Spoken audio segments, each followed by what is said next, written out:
Bonjour à tous, ici Franco La Muerte. Bienvenue dans ce tutoriel où nous allons apprendre à brancher Cubase et Reason en Rewire. Et oui, la première chose qu'il faut faire, très importante pour que la procédure s'effectue comme il faut, c'est qu'il faut ouvrir les programmes dans un certain ordre. On commencera toujours par ouvrir Cubase en premier. Voilà. Donc on ouvre une session, nouveau projet. Ici on peut choisir le type de projet qu'on veut. Enfin, les Cubasiens connaissent cette procédure-là. C'est la routine. Maintenant ici un répertoire dans lequel on va sauvegarder notre projet. Et voilà.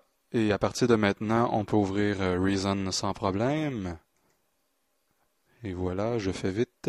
Les shortcuts. Donc, et aussi, oui, on peut voir ici sur Reason, juste dans le haut de votre écran, l'audio out qui indique justement que Reason s'est mis en Rewire Slave Mode. Autrement dit, il n'y a pas de manipulation à faire pour que Reason se mette en Rewire, si ce n'est que simplement l'ordre d'ouverture des programmes soit Cubase, puis Reason. Maintenant, pour activer des canaux Rewire, retournons dans Cubase. Nous allons ici aller chercher dans le menu périphérique la fenêtre Reason. Ceci nous ouvrira justement les 64 canaux Rewire disponibles. Pour l'instant, pour l'exemple, nous allons prendre seulement les deux premiers qui ne constituent qu'un seul canal en fait. Mix L et Mix R, c'est le canal Rewire total, c'est-à-dire autrement dit tout le son de la session Reason sortira justement ici sur ce canal Rewire.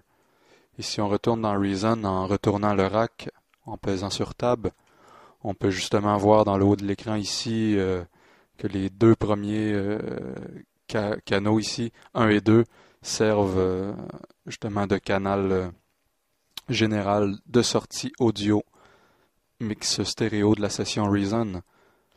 Et c'est à noter justement que c'est les deux seuls canaux qui sont stéréo.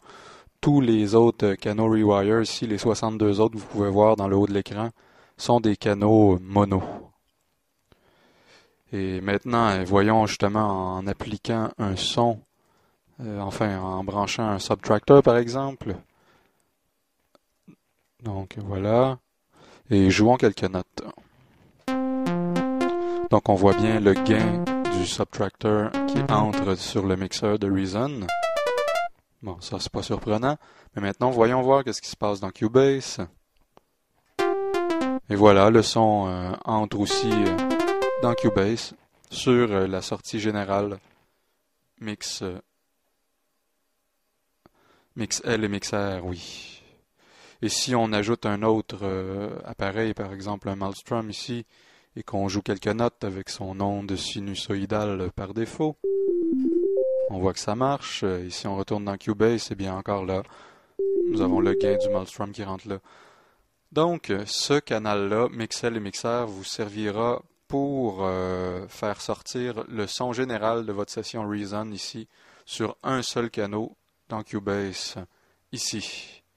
Et voyons maintenant comment justement brancher des modules de Reason sur des canaux Rewire indépendants. Donc pour ce faire, nous allons aller dans Cubase ici. Dans le menu périphérique toujours, on va ouvrir la fenêtre Reason qui nous ouvrira, oui, les canaux disponibles. On va désactiver pour l'instant le canal Mixel et Mixer. Nous allons ouvrir le canal 3, par exemple. Donc ceci est un canal mono, je le répète. Tous les autres, à part Mixel et Mixer, sont des canaux mono. Maintenant, allons avec notre subtractor ici, le brancher dans le canal 3. Et c'est à noter que lorsqu'on utilise les canaux de 3 à 64 ici, l'utilisation du mixeur devient inutile dans Reason, donc on peut l'effacer poubelle, de même que le Master Class, M-Class Combi pour la masterisation. Donc voilà, notre Subtractor est bel et bien branché ici au canal 3, Rewire. Et comme on a activé justement le canal 3 ici dans Cubase, on pourra effectivement voir que si je joue quelques notes avec ce Subtractor, le son sortira bel et bien dans Cubase, et voilà. Donc ça marche. Maintenant, voyons voir comment on pourrait faire pour brancher un son stéréo d'un module de Reason, notamment le Maelstrom permet certains sons stéréo, ce que le Subtractor ne permet pas. Donc si les canaux, les 62 canaux Rewire ici sont mono, comment fera-t-on pour brancher notre module pour conserver sa stéréophonie? Eh bien, la réponse c'est qu'il faudra utiliser simplement deux canals plutôt qu'un. Donc, ce qu'on va faire, on va ici à l'arrière du rack, voir ici la sortie du Maelstrom, la sortie gauche, left, main output. Nous allons la brancher, par exemple, dans le canal Rewire 5. Et la sortie droite, right, du main output, toujours du Maelstrom, nous allons la brancher dans le canal Rewire 6. Et maintenant, procédure, nous allons dans périphérique Cubase ici, toujours la fenêtre des canaux Rewire. Nous allons activer les deux canaux Rewire en question, 5 et 6. Voilà, d'une part.